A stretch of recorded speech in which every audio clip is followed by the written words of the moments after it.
On va parler d'une thématique très importante, à savoir pourquoi Biya dure sur le pouvoir et qu'est-ce qu'il y a à faire maintenant, qu'est-ce que nous devons faire maintenant, vu la situation. Je voudrais d'abord deux préalables avant qu'on continue dans la thématique. Première chose, je vais répondre à deux questions. Première question, pourquoi le livre est passé de 10 000 à 15 000?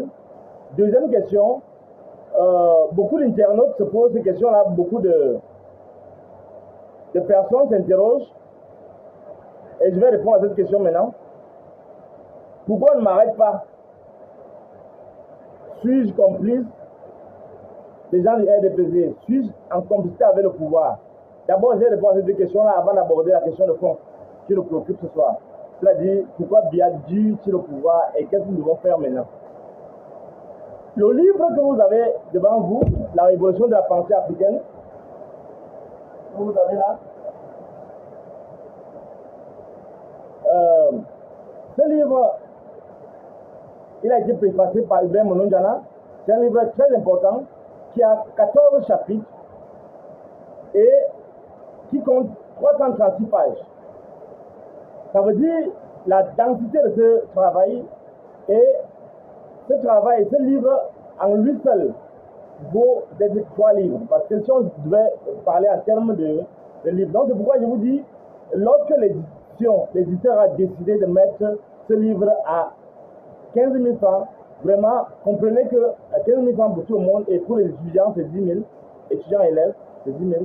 Je voudrais que vous compreniez que c'est simplement parce que la densité du livre et 2 chapitres ont été ajoutés à ce livre. Donc ce n'est pas juste pour les besoins du commerce, mais par rapport à la production et au coût de production de ce livre. Donc, vous allez me demander comment on fait pour l'acquérir. Pour avoir l'ouvrage dont le livre est en question, il y a 2 versions, VIP, pourquoi VIP en fait? VIP parce que fondamentalement, il y a des gens qui choisissent d'utiliser la version dure et qui a beaucoup plus l'encre un peu plus dense, parce que ça dure beaucoup plus que le livre classique. Donc le livre classique est là aussi, et le livre VIP. Vous savez, généralement aux États-Unis, dans les pays qui se respectent, on imprime beaucoup les livres avec le carton, le livre dur, version dure. Et le VIP, c'est cela. Donc il coûte 25 000, mais le prix normal, c'est 15 000. Et parce que les gens choisissent de le garder pour leurs enfants, pour leurs petits-enfants.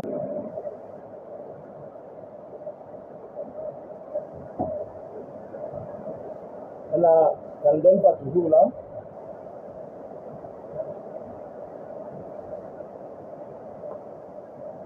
Finalement, aujourd'hui, c'est un peu délicat. Mais on reste positif, on va s'en sortir jusqu'au bout. Donc, je disais qu'il est important, vous comprenez qu'il est de notre devoir à chaque parent d'acquérir cet ouvrage, parce que ce livre met en difficulté toute la philosophie officielle qui a prévalu jusque-là dans le régime du renouveau. Donc, je voulais dire que, avant d'aller dans le fond du sujet, dans le fond de l'affaire qui nous réunit ce soir, pourquoi le livre a changé de prix? Et deuxième question, d'abord, à laquelle je vais répondre, suis-je le complice du RDPC? Pourquoi on ne m'arrête pas? Et les gens se posent cette question-là et je trouve l'occasion de leur répondre. Donc, je voulais dire, pour acquérir le livre, vous devez aller soit à la librairie des peuples noirs à Yaoundé, soit à Livre Afrique, à Chinga, ou bien vous rapprochez de moi, vous aurez donc un exemplaire dédicacé, bien sûr. Ou bien à Douala, vous devez partir donc à l'IPACAM, ou bien à Radio Balafon, où le livre est disponible. Je voudrais vous dire à ce niveau-là qu'au niveau international, je vous l'ai dit la dernière fois, il n'est pas question qu'on soit aliéné par les affaires d'Amazon. J'ai décidé de vendre mes livres dans un site dédié à cet effet. Le livre est déjà disponible à www.ndoula.com. Je vais mettre ça ici pour que vous puissiez vous-même vous y www.ndoula.com ndula.com. Le livre est donc disponible à ce site-là depuis hier. Donc vous pouvez vous procurer cet ouvrage-là. Mais ceux qui veulent absolument avoir la version papier, qui sont aux États-Unis, en Europe, au Canada, en Occident en général, sachez que vous devez encourager la culture. Il y en a qui me demandent pourquoi vous n'allez pas sur Amazon. Amazon, moi je sais pas, vous avez des actions là-bas. Est-ce que c'est votre entreprise? Voilà là où nous avons choisi de mettre nos ouvrages, où effectivement les revenus doivent revenir à l'Afrique. Il n'est pas question qu'on m'impose d'aller sur Amazon. Vous avez le même livre, vous cherchez Amazon ou bien vous cherchez le livre. Donc il faut qu'on sorte. Si Amazon, c'est votre comprimé, si vous êtes aliéné que vous voulez absolument Amazon, pour le moment, on a choisi une approche africaine, panafricaine. On va mettre nos livres, on a mis nos livres à votre disposition, les versions numériques, à www.ndula.com.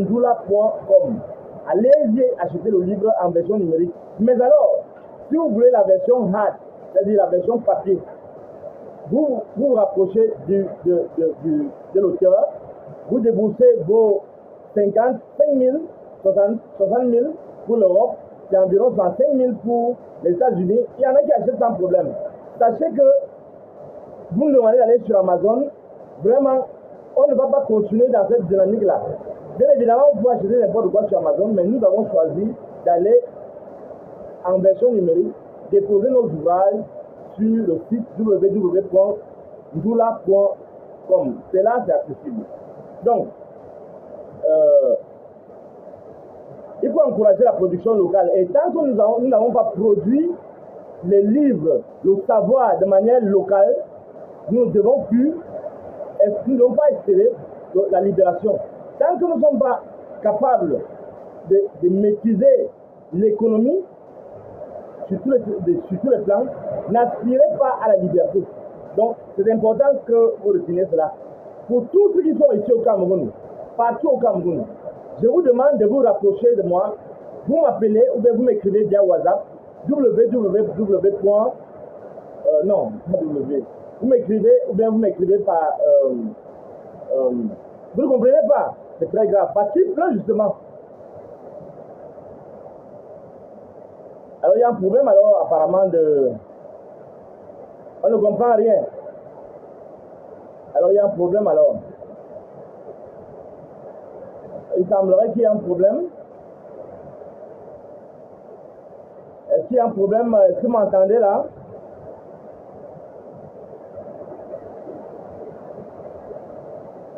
Maintenant, on va aborder le deuxième thème. Pourquoi on ne m'arrête pas? Beaucoup de gens se demandent pourquoi on ne m'arrête pas. Est-ce que vous me confirmez? Là, nous allons déjà aborder les vrais thèmes de ce soir. Est-ce que vous me confirmez que vous m'entendez bien? Voilà. Voilà, on me dit que la connexion est bonne. Très bien. Ça veut dire que le son est bon, vous me confirmez parce que... Très bien. Le volume. Il semblerait qu'il y ait un problème de volume. Est-ce que le son est déjà bon, s'il vous plaît?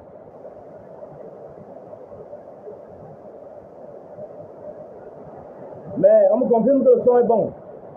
Ok. On va donc commencer la thématique de ce soir. S'il vous plaît, veuillez me signaler s'il y a un problème. Voilà, Maxime me dit que... Ngoya me dit que c'est bon. Joseph me dit qu'on comprend. Ok, très bien. Mesdames et messieurs, avant d'aborder la question qui nous réunit ce soir, Paul Biya, pourquoi Paul Biya? Comment Paul Biya? J'ai dit pourquoi? Comment Paul Biya a duré au pouvoir? Et qu'est-ce que nous devons faire maintenant? Avant de répondre à cette question, le son est bas, mais là, il pleut beaucoup. Donc, je vais donc crier là.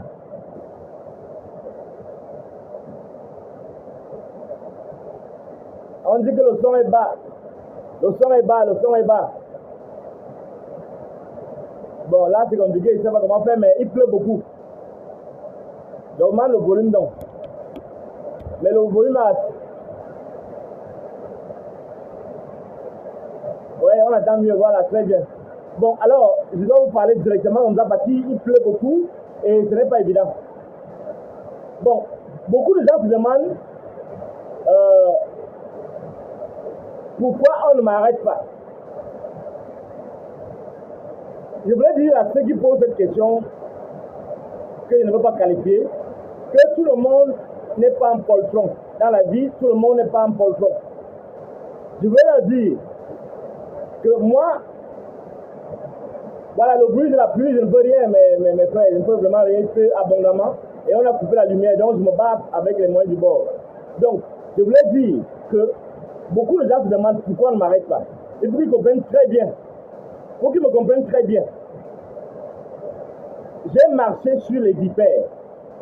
J'ai fait des choses pour m'en sortir dans la vie, où je n'ai pas eu peur, où je n'ai compté que sur la détermination et la volonté. Pourquoi vous imaginez que je peux avoir peur de m'exprimer, d'exprimer mes sentiments, d'exprimer ma pensée dans un monde, quelque terroriste qu'il soit? Non, je voulais vous dire que tous les gens dont vous avez peur là, les Bankui, la Tangaji, tous ces gens-là, ils ne sont pas plus dangereux que les vipères que j'ai traversées, que j'ai tuées, que j'ai maîtrisées. Donc, soyez convaincus de vous, sachez ce que vous valez et vous n'avez pas à avoir peur de quoi que ce soit. Donc, les gens qui s'imaginent là que je suis en complicité avec le pouvoir, je ne sais pas quoi, vraiment, qu'ils aillent réviser leur leçon, il faut qu'ils comprennent que ce n'est pas que les gens de Paul Biya ne veulent pas m'arrêter. Non, au contraire. Là, actuellement, je suis la personne qu'on veut le plus arrêter. Donc, qu'ils comprennent bien que dans ces conditions, moi j'ai pris une option. Je n'ai pas pris l'option de l'argent. Je n'ai pas pris l'option des postes. Je n'ai pas pris l'option, je ne sais pas quoi, des carburants. Je n'ai pas pris l'option des immeubles. Je suis dans une trajectoire de conscientisation. Je suis dans un travail de philosophie politique, c'est-à-dire de mettre sur pied, enraciner dans les pratiques politiques la conscience, la prise en compte des valeurs, la prise en compte des principes qui gouvernent un État. Dans ces conditions, je suis dans le travail du philosophe. Je ne suis pas dans un travail de politique pure ou bien d'activisme pur. Donc, qu'ils comprennent bien que ce n'est pas que je sois en complicité avec le pouvoir. Je la dernière fois, je leur explique ça. C'est que fondamentalement, à un certain niveau de prise de conscience, à un certain niveau, lorsqu'on voit comment le peuple, comment le pays est en train de s'enfoncer en brousse, on prend sur nous de dégager les obstacles. Ce que je suis en train de faire, c'est que je suis en train de dégager les obstacles du chemin de notre peuple. Et à ce niveau-là, lorsqu'on prend cette option-là, on n'a pas peur des représailles. Et en plus, vous devez comprendre, chez nous les États-Unis, on dit trop bon, trop con. Nous avons été trop bons avec ces régimes, nous avons été trop bons avec Paul Biya et ces gens. Il est question maintenant qu'ils comprennent qu'on ne peut pas laisser notre peuple, dans cet état-là. Tout à l'heure, je regardais les vidéos. On regardait tout à l'heure les vidéos avec des collègues de l'université où on révisait les causes de la crise, de la guerre qui se passe au nord et au sud-ouest. La guerre civile qui est en train de se passer au nord et au sud-ouest. Et on voyait bien que des gens ont pris sur eux de torturer les étudiants, de torturer les avocats, de faire n'importe quoi parce qu'on veut préserver l'ordre public. Maintenant, il faut qu'ils comprennent qu'on en a assez. Et que vous pensiez que je suis pour le gouvernement ou pas, qu'il m'arrête ou pas, d'ailleurs, il m'arrête, ça ne va rien changer. Puisque s'il m'arrête et que je suis en prison, je suis plus dangereux même si je suis hors de la prison. La seule chose qu'il doit faire, c'est me tuer.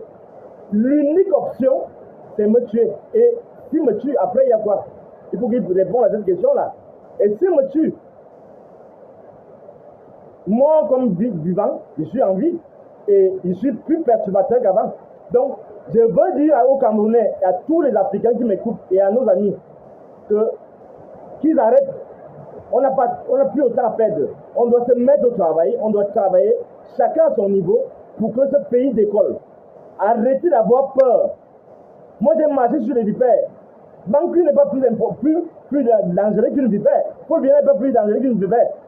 Attends, même n'en parlons pas. Ils ne sont pas plus dangereux que les vipères que j'ai traversées, que j'ai tuées. Donc, soyez sûrs de vous, ce pays va décoller. tant que nous n'avons pas d'abord l'assurance personnelle, vous voulez que le pays décolle comment? Chacun peut à son niveau, chacun fait le travail de la peur. Comment on va se développer? Mais on est possédé, libérez-vous. Donc, je voulais vous dire cette chose-là. Donc, moi je suis un philosophe, je dis théoriser les valeurs. Donc, et vous devez savoir que un philosophe, un théoricien des valeurs, ça veut dire que c'est le principe de la critique qui est l'ADN de la démocratie. Un philosophe, c'est celui qui a pensé la démocratie depuis Platon, Rousseau, tous ces gens-là, Diderot, toute la philosophie des Lumières est basée sur le principe de la critique. Et Paul Biya et ces gens savent que ici, comme ailleurs, lorsqu'un philosophe parle, un vrai, hein, pas les comédiens que nous avons là, il doit être écouté. Ils ne peuvent donc pas se permettre d'arrêter d'embâter un philosophe, un vrai. Parce qu'ils ne peuvent pas répondre de ça. Ils ne sont pas capables d'assumer cela. Et je crois même d'ailleurs que s'il est établi que Paul Biya est très soucieux de son image, si Paul Biya est bien soucieux, comme on dit qu'il est très soucieux de son image en Europe, il va faire attention. Arrêter un philosophe, bien évidemment, on va dire qu'on va lui tourner le dos. Parce que j'ai trop de fans partout dans le monde entier. C'est là-bas où la révolution va venir.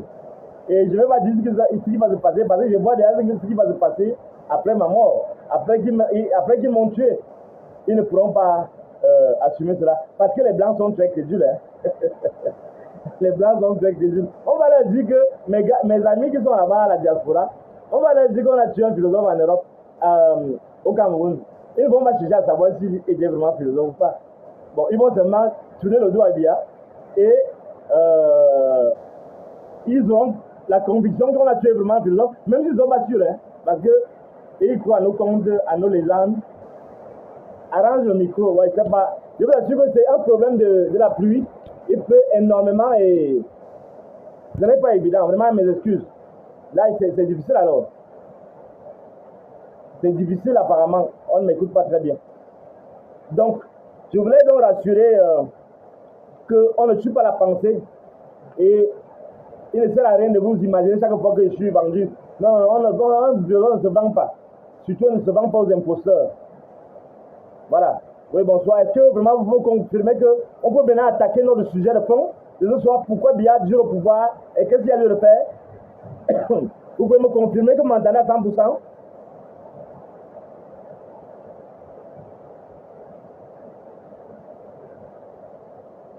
Ouais, le son, là c'est compliqué. Le son est compliqué, les gars, c'est compliqué. Vraiment, les gars, je ne sais pas comment il faut faire. Ou bien je me rapproche encore. Là, vous ne verrez plus que mon visage. Bon, c'est bon, on me dit que c'est bon. Maintenant, il faut que vous compreniez que je ne vais pas faire mieux que ça. Un philosophe qui n'a même pas de mouchoir, c'est compliqué. Attendez, hein, je cherche un peu le mouchoir parce que... Attendez une seconde. Attendez une seconde, ça va faire...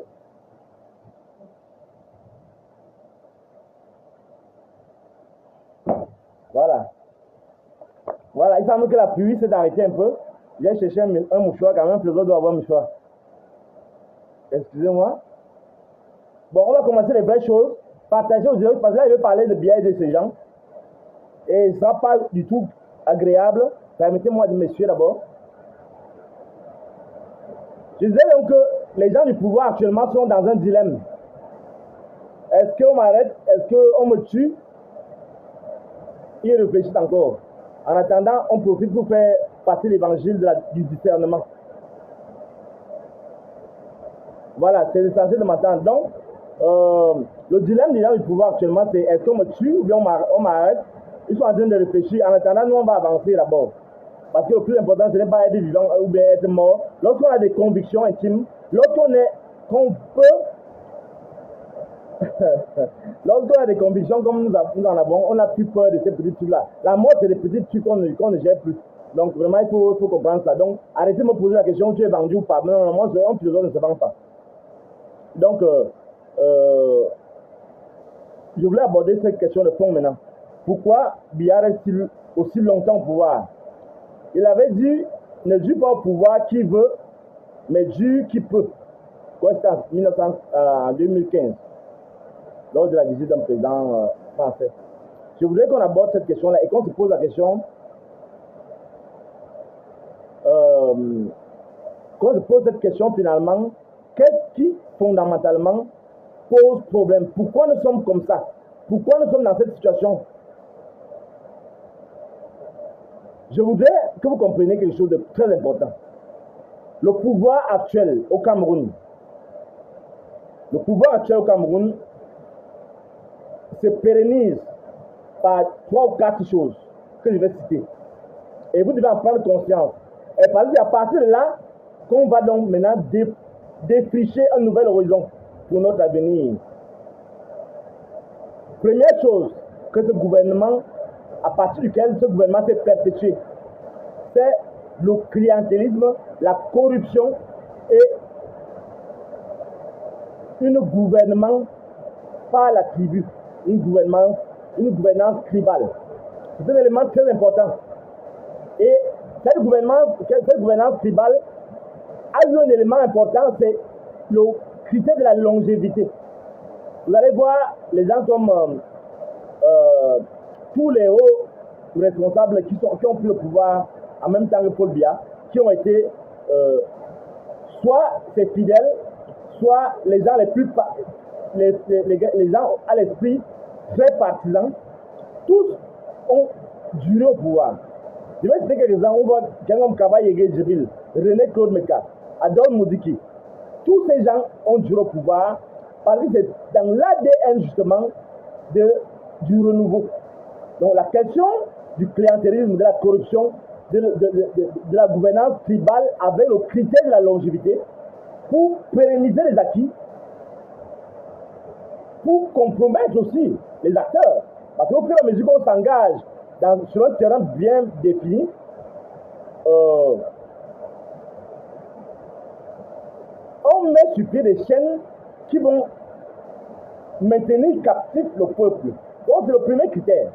Le deuxième critère, c'est l'équilibre de la terreur. L'équilibre de la terreur s'est matérialisé par l'érection de 2 gangs au sein de l'armée, notamment l'OBI et la garde présidentielle. L'OBI et la garde présidentielle, qui, au cœur de l'armée, représentent donc 2 autres composants qui font poids ou contre-poids à l'armée. Voilà, j'analyse de manière philosophique, de manière sociologique, de manière vraiment stratégique, ce qui se passe, comment le gouvernement s'est perpétué pendant 40-50 ans. L'autre chose, c'est que c'est le recours à une sorte de messianisme politique. C'est-à-dire qu'en dehors de Paul Biya, il n'y a plus rien. C'est pourquoi c'est un petit fanfaron là. On dit que Paul Biya même est plus bon que Dieu. Donc c'est ce messianisme politique qui a enraciné aussi, qui nous a enchaînés fondamentalement. Donc, il y a un autre critère, c'est le conditionnement psychologique. Le conditionnement psychologique est organisé par l'adhésion au recrutement à des sectes. Ce qu'ils appellent sectes, c'est toutes les obédiences mystiques, Rose-Croix, franc-maçonnerie, ainsi de suite, où des gens ont travaillé à coopter les gens avec lesquels ils veulent fonctionner, quoi. Donc, nous sommes dans une situation grave où tous nos cadres et hauts cadres de l'État sont assujettis, sont complices des lobbies étrangers et ils sont tenus en laisse par des gourous. Par des gourous qu'on appelle les chefs des loges, les grands maîtres, ainsi de suite, ainsi de suite. Or, fondamentalement, lorsque toute l'élite est embrigadée, comme c'est le cas, ils ne peuvent servir que de courroie de transmission entre un pouvoir néocolonial et les autres secteurs de la gouvernance mondiale qui imposent leur diktat à l'ensemble des peuples de la Terre. Donc voilà les éléments. Le quatrième élément, c'est la question de l'endoctrinement philosophique. L'endoctrinement philosophique parce que fondamentalement, vous devez le savoir, il y a un problème de fond dans ce pays. Et je voulais vous le dire aujourd'hui et je crois que je vais insister là-dessus les prochains jours. On est comme ça aussi parce que, en dehors de la terreur, on nous a possédés dans la tête. Je vais montrer un livre. Je vais montrer un livre qui participe de cet endoctrinement philosophique. Vous savez, les gens qui sont dans les affaires, ils ont plus ou moins fait la terminale. Ils ont plus ou moins fait la terminale et la terminale c'est le tournant. La terminale c'est le tournant de la vie des hauts cadres de l'État. Tous ceux qui sont au pouvoir maintenant. Et pendant longtemps, il y a un livre à partir duquel on a formaté notre mental. Et ce livre-là, je vais vous le montrer maintenant. Et pour se libérer, il faudrait absolument qu'on déconstruise et qu'on détruise cette philosophie de l'aliénation, cette philosophie de l'esclavage, cette philosophie de l'asservissement. Sachez que ce qui est plus dangereux, ce n'est pas les militaires qui tuent les gens là. Ils sont des outils de la terreur qu'on utilise comme ça. Ce qui est plus dangereux, ce n'est pas les juges qui, ma foi, n'obéissent à qu'un instinct grégaire de fonctionnaires. Ce qui est plus dangereux, ce n'est pas ces policiers qui sont en route, qui arnaquent, qui pillent, qui mendient. Ce qui est très dangereux, ce n'est pas ces ministres qui sont en poste, qui s'occupent de vendre tout, de vendre même le pays, de vendre tous les contrats, de vendre tout, de voler l'argent et d'aller garder à l'étranger. Ce qui est très dangereux, c'est les idéologues, les gens qui pensent et qui pratiquent le lavage de cerveau. Et ce sont ces gens-là qui sont plus dangereux. Et je vais vous parler ce soir d'un. Celui-ci.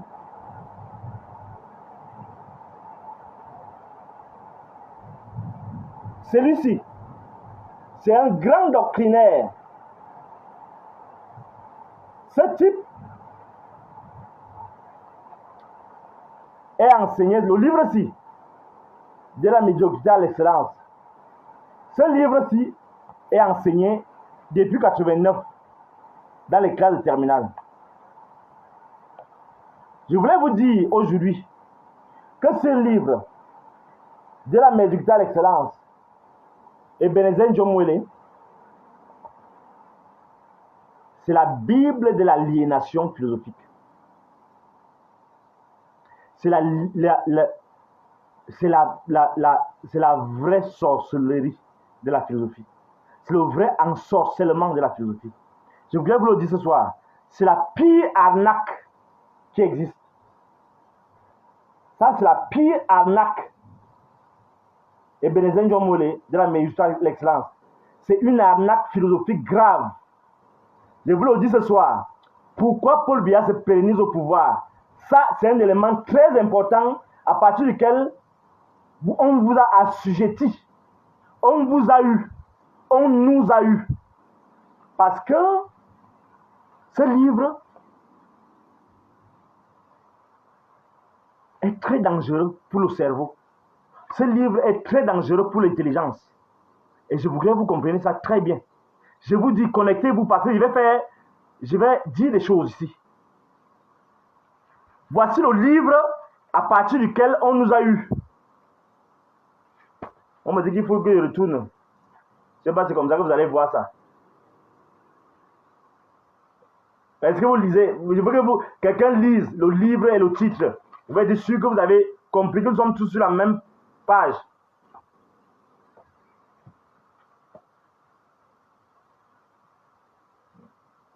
Donnez-moi le titre, je vais être dessus avant qu'on continue. Vous n'allez pas croire, mais en philosophie, on ne compose pas avec la foi. On m'a dit que il doit retourner le livre, mais je ne sais pas comment il doit faire pour que vous puissiez lire. Mais vous voyez bien que le livre, c'est de la médiocrité à l'excellence, je ne sais pas. Est-ce que vous m'avez là? Vous m'avez là?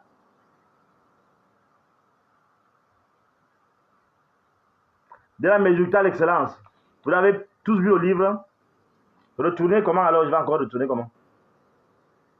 Voilà, de la médiocrité à l'excellence. Voilà, voilà, voilà. Retenez que ce livre, quand je dis pourquoi Biya dure au pouvoir, vous ne comprenez pas, vous croyez que je vais commencer à dire que, oh, il y en a qui m'écrivent là que, oh, Kamto. Je ne suis pas pour parler Kamto. Ce n'est pas Kamto qui est au pouvoir. Ce n'est pas Kamto qui nous a apporté tous ces cruants, tous ces plagiaires, tous ces dangers dans notre société. C'est Paul Biya qui est au pouvoir et c'est lui qui doit résoudre ce problème-là. Ce livre de la médiocrité à l'excellence, c'est la pire chose que vous puissiez avoir à enseigner en terminale à nos enfants. Écoutez ça maintenant. Partagez ce direct. Partagez ce direct parce que lorsqu'on vous parle des choses, vous croyez qu'on invente, on invente. Vous avez lu ce livre en terminale, mais sachez que vous avez lu une arnaque philosophique. C'est une arnaque. Pourquoi je dis que c'est une arnaque? Ce n'est pas une déclaration gratuite. Mesdames et messieurs, je vais vous expliquer un peu pourquoi je parle que de la médiocrité à l'excellence et c'est sur la signification humaine, développement, quelque chose comme ça. Njomole est une arnaque. Njomole est un type dangereux. Et on a choisi d'enseigner ça à nos enfants pour les empêcher de réfléchir. Dans le livre que je vais écrire, je vous donne dans la première partie. Toute la première partie de ce livre, la révolution de la pensée africaine, toute la première partie repose sur la destruction de ce livre. Toute la première partie repose sur la destruction de ce livre. Ça doit être jeté à la poubelle de l'histoire de la philosophie. Parce que ici, je démontre. Ici, c'est un livre de 436 pages. En lui seul, il représente même 3 livres. Mais j'ai voulu rassembler ça pour les besoins d'économie. Ce livre, dans mon livre, je démontre que pour nous asservir, pour nous laver, pour tuer notre volonté, on a mis de la médiocrité à l'excellence en terminale. Parce que c'est une stratégie. On vous dit, retournez en vous, retournez dans votre intérieur, allez chercher l'excellence de l'homme. Mais oubliez vraiment ce que vous êtes, vos aspirations, ce à quoi vous aspirez, c'est-à-dire ce dont vous êtes capable. Tuez votre volonté, allez chercher l'excellence dans l'esprit. L'esprit est où? Dites-moi, l'être de l'homme, c'est où? Justement, c'est pour dire, fermez la bouche, fermez les yeux, rentrez dans vous. Non, j'ai démontré, j'ai établi dans ma philosophie, dans mon livre. Sachez que je mets quiconque au défi de démontrer le contraire. Ce livre de la médiocrité à l'excellence doit être jeté à la poubelle. Et c'est important ce que je vous dis là. Parce que lorsque Paul Biya arrive au pouvoir, il avait le choix entre suivre ce qu'il a appelé le renouveau. C'est-à-dire la rupture. C'est-à-dire réaliser vraiment la justice sociale et l'ordre public et l'ordre dans les finances publiques. Il avait donc le choix entre révolutionner vraiment la gouvernance par rapport à ce qu'Aïdjo avait laissé. On voyait bien le piétinement avec Aïdjo, mais il avait donc le choix entre réformer fondamentalement la gouvernance et là, il devait rentrer dans la logique de Senghako. François Senghako lui avait donné des orientations pour mettre en place vraiment ce qu'il a pensé comme le libéralisme communautaire. Il avait ce choix-là. Le deuxième choix qu'il avait, c'est que il devait suivre des larbins, des gens qui ne savent que dire oui. Les gens qui sont vraiment à l'esprit partisan. Donc, il y avait, lorsque Biya accède au pouvoir, il y avait deux camps. Ceux qui pensaient qu'il faut vraiment révolutionner les choses. On doit remettre tout à terre et vraiment faire le renouveau fondamentalement. Il y avait donc les Senghako d'un côté, et Bois Samuel, Isimbodo, tous ces gens-là. C'est pourquoi en 90, quoi, François Senghako a démissionné. Parce qu'il a dit, vraiment, ce que je vois là, ce n'est pas ce pourquoi on a travaillé pendant toutes ces années-là. Le président Paul Biya a choisi, je le dis ici et maintenant, pourquoi il dure le pouvoir, il a dit, il a choisi d'aménager les gens, de s'entourer des gens à l'esprit partisan, les gens les plus susceptibles d'être compromis, c'est-à-dire les gens qui sont peu intègres. Et je vais citer quelques-uns. Vous avez des gens comme Jean Kouété, Joseph Zambo, Philémon Yang, des gens qui n'ont pas de personnalité. Bon, c'était de bonnes guerres, mais là, ça ne nous aidait pas à accéder à ce vers quoi nous avions pensé toute cette vie-là.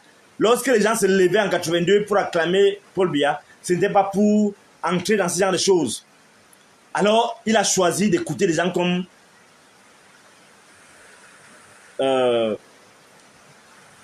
Philémon Yang, Issa Yatou, Famendongo actuellement. Voilà des gens qui, fondamentalement, manquent d'épaisseur. Des gens qui ne peuvent pas lui dire non. Voici ce qu'il faut faire. Or, un État, un président de la République a besoin des gens qui puissent lui dire non. Ceux qui vont prendre le pouvoir après, dans ce pays, doivent savoir qu'un président de la République qui ne s'entoure pas, qui n'est pas capable de se sacrifier, d'avoir l'esprit de sacrifice, de se dire que être président en Afrique, c'est opter pour le sacrifice ultime. Voilà, ils ne sont pas dignes de nous gouverner.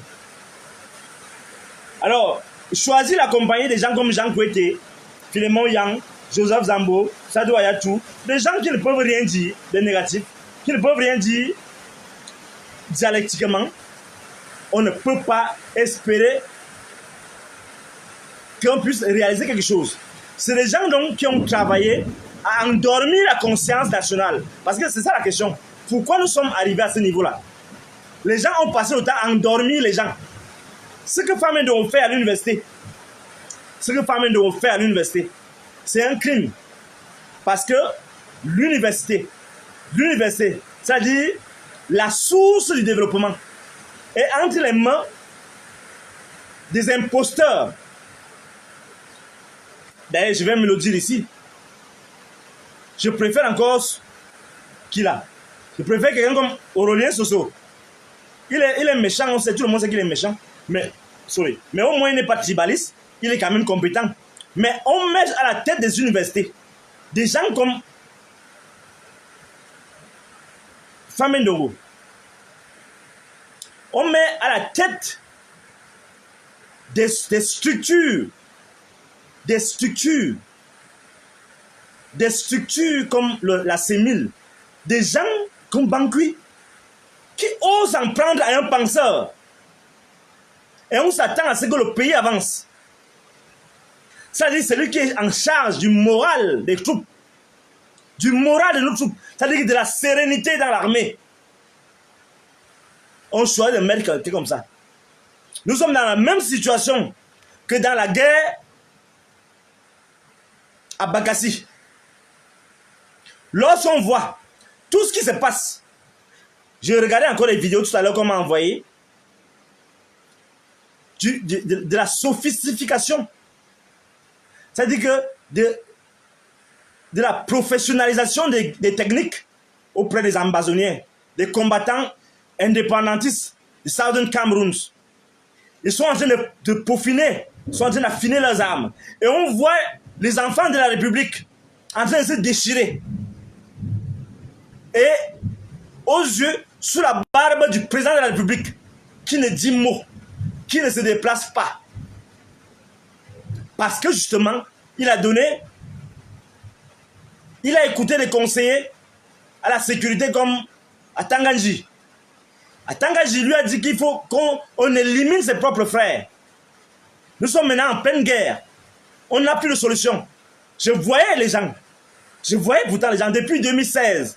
Lorsqu'on faisait nos premières tribunes, un État qui n'écoute pas les penseurs, un État qui n'écoute que des griots, comme Famille Dongo, qui n'écoute que des esprits stériles, comme Méon, comme Kila, les Meka, les petits gens sans épaisseur intellectuelle.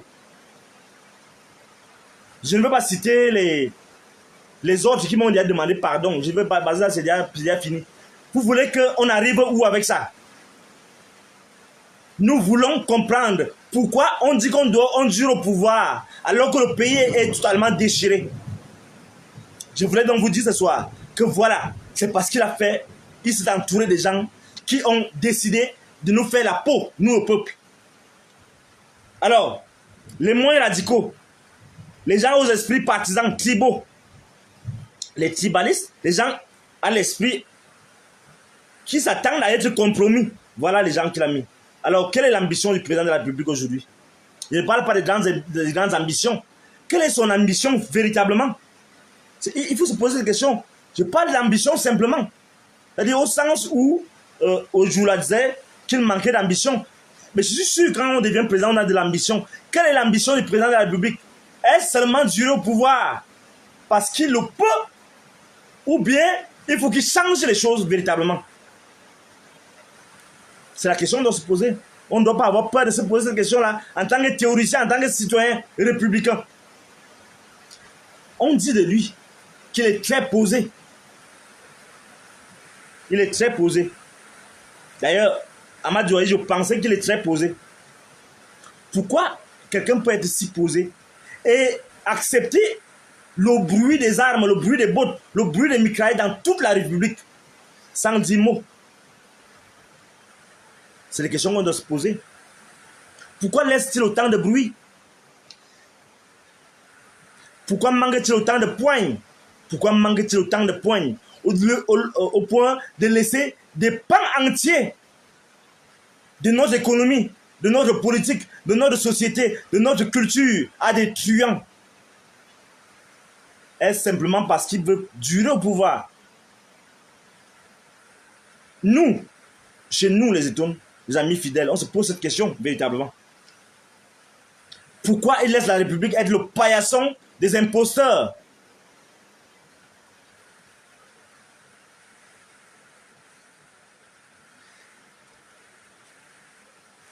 Pourquoi il ne tient pas parole? Pourquoi il ne tient pas parole? Il avait dit que nous irons au FMI, je crois que c'était en juin, le 20 juin, c'est quelle période? Le 20 juin 87, nous n'irons pas au FMI, mais il est quand même parti. Pourquoi il est parti? Il faut qu'il nous dise. Il a dit qu'il va déclarer la guerre. Il ne sait pas à qui au nord du sud-ouest. Pourquoi nous n'avons pas gagné la guerre? Pourquoi on va perdre? Est-ce qu'on va donc faire 50 ans de guerre civile comme Méon le veut?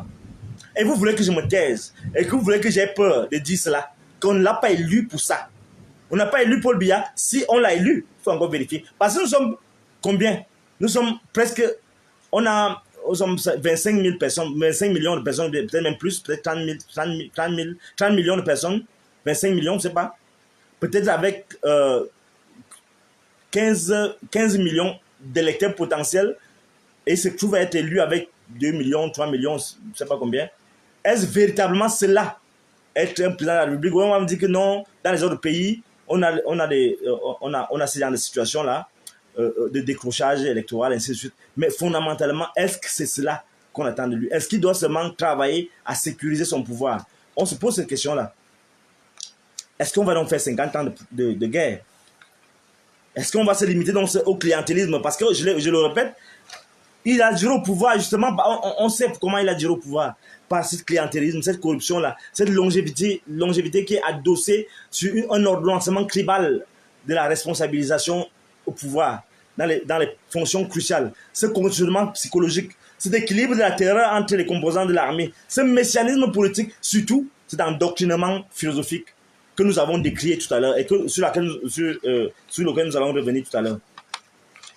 Il faut donc qu'on réussisse à faire qu'on sorte de l'état stationnaire. Nous sommes dans un état stationnaire. Tout est stationnaire, tout est bloqué, l'état est bloqué. Comment on s'en sort? Comment on sort du désastre de la présence à vie d'un président éternel? Comment on sort de ça? C'est-à-dire que je vous ai montré un peu plus comment on arrive à ce genre de situation où rien n'avance. Ou au contraire, on voit le triomphe des truands, le triomphe des imposteurs, le triomphe des incompétents. Dans tous les secteurs de la société, on est dans cette situation-là.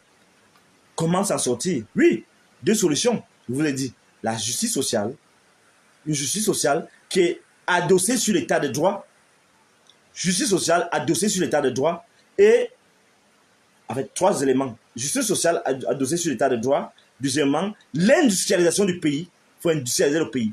Et cette affaire ne concerne pas seulement l'État, mais ça concerne aussi toutes les fortunes. Toutes les grandes fortunes, comme on l'a vu dans les autres pays, doivent contribuer à industrialiser le pays. C'est un impératif. Et l'ordre public qui est aussi l'ordre des finances publiques. Parce que les gens nous disent qu'il faut de l'ordre public. Mais ils oublient qu'on ne peut pas avoir l'ordre public. C'est-à-dire l'ordre public est même le prélude, l'ordre dans les finances publiques est même le prélude à l'ordre public. Lorsque les gens volent comme des souris, on ne peut pas s'attendre à avoir de l'ordre public. Parce que les gens sont gênés. Parce que comme on n'a pas un équilibre des finances publiques, lorsque les gens s'occupent à voler, nous sommes dans une situation très grave maintenant, mes frères et sœurs. Paul Biya se bat là-bas de son côté pour laisser quand même quelque chose. Il se dit qu'il peut quand même laisser quelque chose. Mais tous les autres se battent pour s'en mettre plein les poches. Pour s'en mettre plein les poches. Et là, le problème, c'est ça. On demande à Paul Biya, ce n'est pas une faveur. Tu vas nous débarrasser de toutes ces carcasses humaines, les Banqui, les Atanganji, les femmes de tous ces gens qui polluent l'atmosphère. Vous allez nous débarrasser de ces carcasses humaines. Ce n'est pas une faveur, c'est un impératif qui concerne... Excusez-moi, je vais m'essuyer parce que comment dire me fâcher. Je garde quand même la température à 37. On lui dit donc que ce n'est pas une faveur qu'on demande à Paul Biya. Allez lui dire ça. Vous les services secrets, tous les gens qui sont connectés là. Allez lui dire que j'ai dit que moi je suis le professeur des valeurs. Je n'attends pas l'argent, je n'attends même pas les postes. Quelqu'un qui me nomme, il prend le risque de me nommer là, il est fini. Parce qu'il va l'humilier en public. Je lui dis que tous les gens que tu as...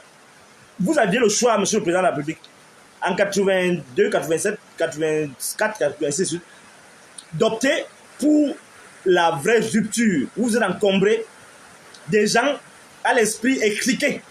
Ou du moins, étriqué pas parce que c'est une insulte, étriqué parce qu'ils n'avaient pas la valeur, l'idée de la République, c'est-à-dire l'idée de sacrifice. Vous êtes encombré de ces gens-là, vous allez nous débarrasser au plancher. Parce que ce n'est pas une faveur qu'on vous demande, vous allez nous débarrasser de tous ces gens, les Banqui, les gens qui menacent, qui torturent le monde, qui tuent le monde là, les gens comme Fabien Nogo, qui viennent faire le cinéma alors qu'il faut créer l'intelligence, il faut densité notre intelligence. Ils viennent faire le cinéma à l'université, ils viennent faire le larba à l'université, ils viennent faire la sorcellerie à l'université. Les gens comme Atanganji, tous ces gens-là, on doit nous débarrasser. Ils sont nombreux, ils ne veulent pas citer tous les noms. Et personne n'est au-dessus de la loi dans une république. Je rappelle les principes qui gouvernent tous les États. Alors la question de pourquoi vous avez duré au pouvoir, pourquoi Paul Biya a duré au pouvoir, est la question actuelle. Comment nous allons faire? C'est comment nous allons faire pour nous débarrasser de ça. Non, je dois les nommer. Je dois les nommer parce que là, il faut qu'ils aillent arranger ce qu'ils ont gâté. Il faut qu'ils aillent arranger ce qu'ils ont gâté parce que on ne peut pas laisser l'État dans une telle putréfaction. Je suis ici à Yaoundé, je vous dis qu'on ne peut pas laisser l'État. Les gens sont égorgés tous les jours. Les gens sont en train... Là-bas, l'armée même n'a pas les moyens. Et vous dites que vous voulez faire 50 ans de guerre. Et vous voulez amener les gens dans votre sorcellerie là. Vous voulez faire 50 ans de guerre. Il y a tous mes frères là-bas. Il y a mon frère. D'abord, il y a le général Nka. Il se bat là-bas comme un beau diable. Il va faire quoi là-bas? Sa place était à l'extrême nord pour aller me tuer ces gars qu'on appelle Boko Haram. Pour aller les neutraliser. Il va faire quoi là-bas? Là, il est parti là-bas. Et vous dites qu'il ne doit pas me parler. Je ne dois pas parler de ça. Je ne dois pas parler de ça. Que mon frère se retrouve là-bas en train de faire des choses qu'il n'a pas sa place là-bas. Vous croyez que j'ignore qu'il n'est pas content qu'il dise ça? Il faut résoudre ce problème, monsieur. Et vous passez autant à intimider les gens ici dehors. Je vous dis qu'on n'intimide pas la pensée. Je suis vraiment outré par ce que je vis, par les choses qui se passent dans ce pays. Et les gens croient que c'est un amusement. Ils sont en train de danser partout. Ils font le cinéma là, ils sont des professeurs. Sans m'écrire, ils sont des recteurs. Sans même écrire un livre. Et il énerve les gens, ils disent qu'ils vont faire 50 ans de guerre.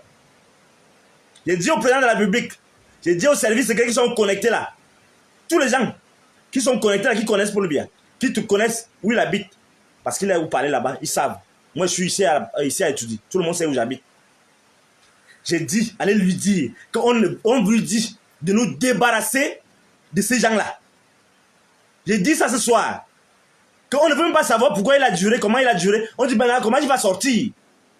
Comment il va prendre la sortie? Il sera quel genre de sortie? Il va sortir par la petite porte, par la fenêtre ou bien par la porte centrale, par le palais, de manière grandiose. Pour sortir, et on lui dit, le peuple camerounais le regarde, il va nous débarrasser d'abord de tous ces truands qu'il a menés dans les affaires. Je ne sais pas quel conseil il va prendre auprès des gens comme Matangi. Quel est le conseil qu'il va te donner? Conseil à la sécurité. Quelle sécurité? Tu es en insécurité et tu prends quelqu'un qui est foncièrement insécure. Je le dis parce que je veux le pousser à aller résoudre le problème au nord et au sud-ouest. On ne veut pas cette guerre. On ne veut pas de cette guerre. Dis la femme donc, à tous les gens qui ont dit là que qui est le gars de la justice là, Laurent Esso, vous avez dit qu'on ne les gère pas. Vous allez les gérer. Et tous ces gens qui étaient au cœur du conflit, lorsque la guerre était en train de naître, vous allez repartir, résoudre ce problème-là. Si vous ne pouvez pas résoudre, vous ne pouvez pas, vous démissionnez, on va donc prendre le relais. On va prendre le relais, les gens qui sont normaux. On va prendre le relais. Je dis au président de la République, vous allez arrêter cette guerre-là parce que les gens souffrent. Notre économie est arrêtée. Le pays est en danger. Et les gens font le cinéma dans la télévision là, et les gens sont en train de menacer les gens. Ils osent même parler quand les gens parlent, quand les vrais gens parlent. Quand nous ne dormons même pas, nous sommes en train de penser notre pays. Les gens s'amusent, ils font le cinéma, ils intimident les gens. C'est fini, la période là. Et essayez, vous allez voir. Essayez, vous allez voir.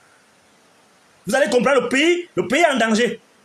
Vous êtes là tout doux, j'ai vu les vidéos qu'on m'a envoyé tout à l'heure là, un ministre, quoi, l'ancien ministre des Finances. Il est là dans les palaces. Les gens sont dans les palaces et ils croient que le pays est... Et il y a un autre.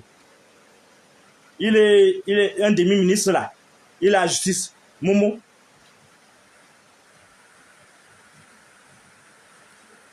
Pichoum. Il dit que le pays est doux. Le pays il fait bon vivre. Et c'est les gens comme ça que Paul Biya nous nomme comme ministre. Qu'il accepte de nommer comme ministre. Vous allez partir. Vous allez quitter cette place-ci.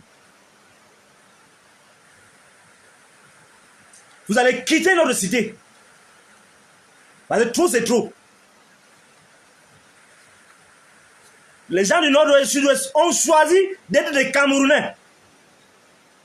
Vous croyez que moi-même, si quelqu'un vient faire ça dans mon village là, je vais le laisser. Je vais être pire que ces ambazoniens là. Comme vous ne comprenez rien. Vous n'avez plus le cœur, vous ne pouvez pas sentir ce qu'ils sentent. Vous ne pouvez pas sentir la douleur. Vous ne pouvez pas sentir ce qu'ils sentent. Oui, je comprends, vous avez déjà enlevé le cœur. Oui, vous ne raisonnez qu'en termes de poche, en termes d'aller en mission, en termes d'avoir le carburant, en termes de construire des hôtels. Vous allez comprendre maintenant que nous en avons assez. Nous en avons assez. Et vous allez arrêter cette sorcellerie-là que vous voulez faire sur le dos des Camerounais. Nous ne voulons pas être dans un pays où le sang coule à flot. Et nous le disons, Quand on dit pourquoi Béat Dieu le pouvoir, pourquoi nous en sommes à cette situation-là, nous voulons dire que fondamentalement, ce qui nous préoccupe, ce n'est pas la survie de Paul Biya ou pas, c'est la situation dans laquelle nous nous trouvons. Et en quoi sa longévité, excusez-moi, je crois que les sorciers m'ont envoyé quelque chose dans les yeux, mais nous sommes les pare-balles des sorciers. Donc, excusez-moi là, nous sommes dans une situation où on a la responsabilité de dénoncer. Parce que tout le monde est aplati. Les gens ont peur. Je crois que ça va s'arrêter tout à l'heure. Je crois que je suis déjà presque à bout de mon intervention. Je voulais vous dire quoi, je vais continuer. Je voulais dire, on me signale que ça ne donne plus là. Je dois arrêter. Parce que la connexion est finie. Je ne sais pas comment c'est fini. Comment la connexion est finie. Quand on vous dit qu'il faut soutenir les penseurs, maintenant la connexion est finie. Bon. Non, c'est que je n'ai pas mis. Je voulais vous dire dans ce soir que voilà ce que je voulais vous dire. Donc, John Wesley, c'est un pion, un philosophe pion pour formater le cerveau de nos enfants. On doit sortir de cette pensée-là. Et, excusez-moi,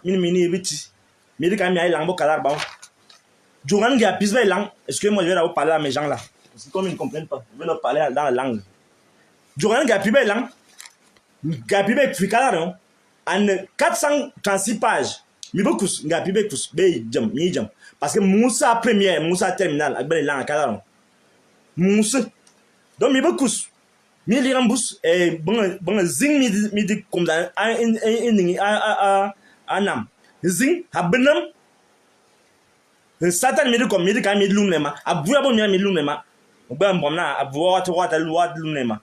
Mais tu l'as sujet, nous avons dit là namsen, mais il y a des cas 436 pages à tel namsen.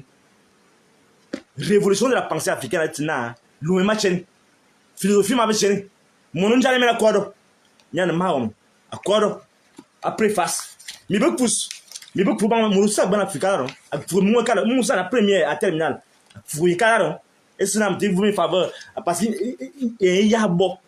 Nge kiri emlumba na bombo wo da me gbana me komgi mi gbana mi yaka bobo kala lo di ha bobo kala la révolution de la pensée africaine ali ha bombo ali ha bonya borbo mo sibda université gbana gbe kala ron to se awo mi tan mi be kus ga bibe ku ya mi lorite comme il a tout wo na motel la bay bo to sunam bo to panam i ga Paul Biya yoba Paul Biya yoba bo ma sunam kala ron mo pa no gemi jami lankala rete me te vungang bezimba antenne beso ne va vie petit la vie même et be la vie petit vous avez fukala rete bo colonel bo la vie même bo fo ya kala rete mi be kus bo pa be kus mi bo mi ka numu job mi bo mi ka fukop mi ne bo ministre mi ne bo je na mi fo ka mi bo bombo lang mi ka bona ya kire mlumba dam de bo le nam mpia 690 49 93 65 690 49 93 65 mais l'homme a moins 15 000 l'homme calado to mina